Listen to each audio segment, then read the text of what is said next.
Thank you, everyone, and thank you, ONT, for having me here. I'm just going to jump right in. There are three key concepts that really drive my research. The first is that more than half of suspected Mendelian conditions remain undiagnosed after current clinical testing methods. So that is to say that if an individual sees a physician and the individual is suspected of having a Mendelian genetic condition, it's more likely than not that they will not receive a diagnosis of what the molecular mechanism is.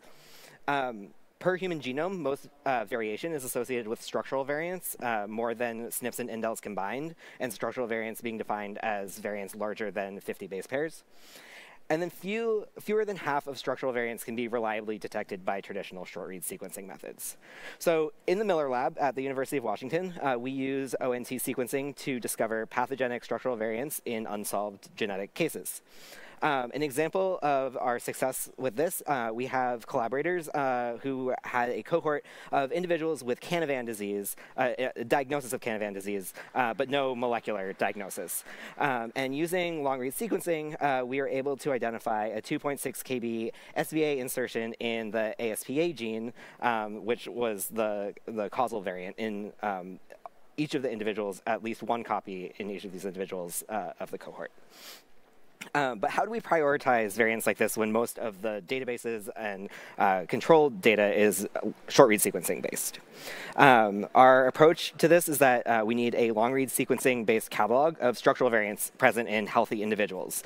And to do this, we're utilizing data and samples from the 1,000 Genomes Project, which was established to be a curation of common human genetic variation intentionally representative of human ancestral diversity in healthy individuals. And I have an asterisk next to healthy and diversity, mostly because these individuals were self-reported as healthy at the time of giving their sample, so we don't really have any data on anything that came up after they gave their samples. And then as far as the diversity, while it is very diverse, there are a few key populations that are missing from the data set, specifically Indigenous Australians, folks from the Middle East, and Native North American individuals.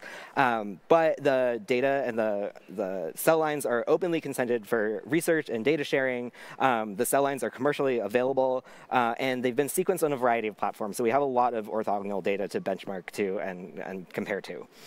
So we're excited that we have a publication coming out this fall that describes the first 100 of the samples that we've done ONT sequencing on from the 1,000 Genomes Project. So a couple of highlights from this publication. The depth of coverage that we have for each of these samples is at least 25x, with most of them being far deeper than that. And the read length, we have read lengths for all of the samples of at least 40 kb, with, again, most of them being much longer than that.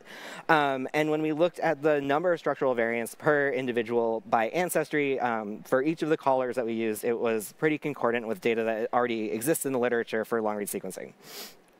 But anyone who works with structural variants knows that structural variants can be very difficult to merge.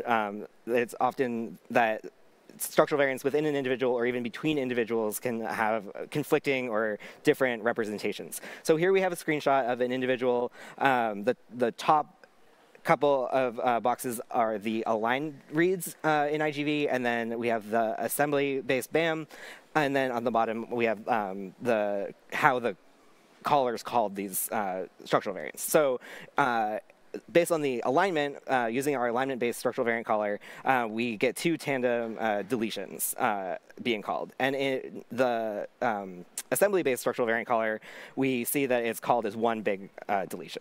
Another example of this is this individual that has an 87 base pair insertion in a highly repetitive region. In the alignment-based calling, we have it at this position. In the assembly, we have it almost 200 base pairs upstream of that, where the assembly-based caller called it. But this is the same individual, same structural variant, so it's obviously the same. It should be called as the same. And so luckily, there are some folks that are working on fixing this problem, and we're very lucky that the group in the Schatz lab at Johns Hopkins has made this tool called Jasmine, which takes into consideration chromosome location, size, and alignment, or I'm sorry, the sequence identity of the structural variants and compares all that and is able to help merge those structural variants. And so this is really the backbone for the tool that I have written to help annotate structural variants that we find. So what I've been able to do is compare each and every structural variant from a query sample, so an unsolved case, to all the structural variants that we've seen in the first 150 of the 1,000 Genomes Project samples that we've sequenced, and annotate them. And this is a tool that I am calling needLR. And so needLR is both a nod to the Space Needle in Seattle. It refers to these structural variants being sort of a needle in a haystack, and then also a reminder that we need long-read sequencing to find these structural variants. And so not to give a presentation on a spreadsheet, but I'll walk you through what the output of needLR looks like. Again, for each structural variant seen in an individual, it lists all of the positions, lengths, and structural variant types of the structural variants.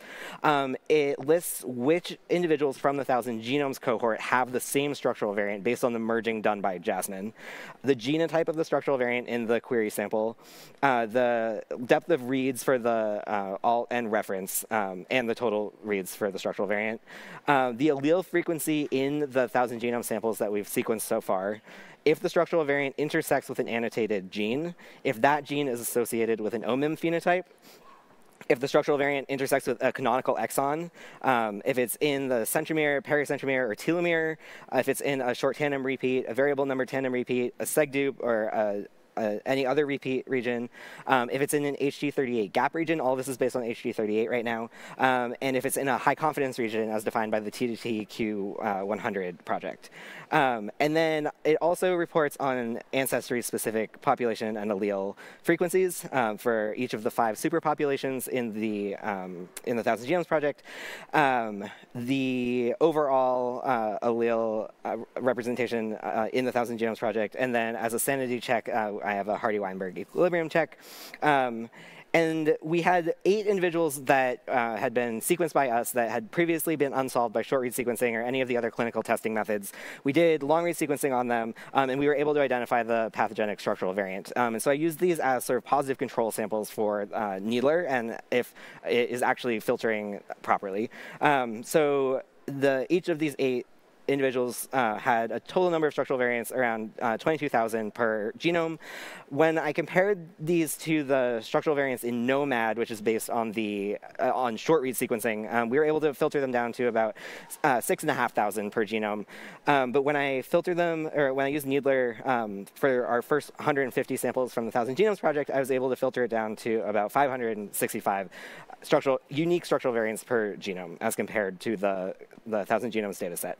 And so if we zoom in on those unique structural variants, most of them are in non-genic regions. And so while some folks would be interested in that, we can maybe say that those aren't the low-hanging fruit.